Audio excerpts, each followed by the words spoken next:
Hey everyone, welcome back to the channel. If you've ever ordered from SHEIN and found yourself anxiously waiting for your package, you're in the right place. Today, we're diving into a quick and easy guide on how to track your SHEIN orders in 2025. This step-by-step tutorial will have you monitoring your shipments like a pro, so let's get started. First off, why bother tracking your order? Well, it helps you know exactly when your items are arriving, avoid surprises, and even plan your outfits or gifts ahead of time. To begin, make sure you have the SHEIN app downloaded on your phone or access their website on your computer. It's straightforward and user-friendly. Step 1.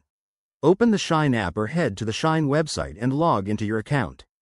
If you don't have an account yet, sign up quickly, it's free and takes just a minute. Step 2. Once logged in, look for the My Orders or Order History section. This is usually in the profile menu or at the bottom of the app homepage. Tap or click on it to see your recent purchases. Step 3. From the list of orders, select the one you want to track.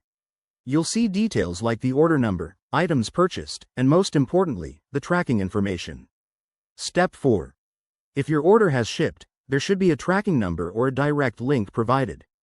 Click on it, and you'll be redirected to the shipping carrier's page, such as UPS, DHL, or whoever SHEIN is using in 2025. Step 5.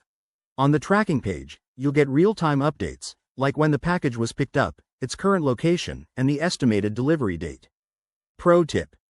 If you don't see a tracking number, your order might still be processing, so check back in a day or two. One more thing. SHEIN often sends email notifications with tracking updates, so keep an eye on your inbox. And if you're using the app, enable push notifications for instant alerts. There you have it. Tracking your SHEIN orders is that simple.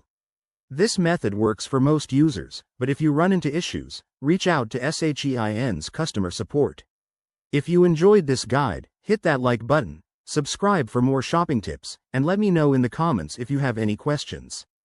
Thanks for watching, and see you in the next video.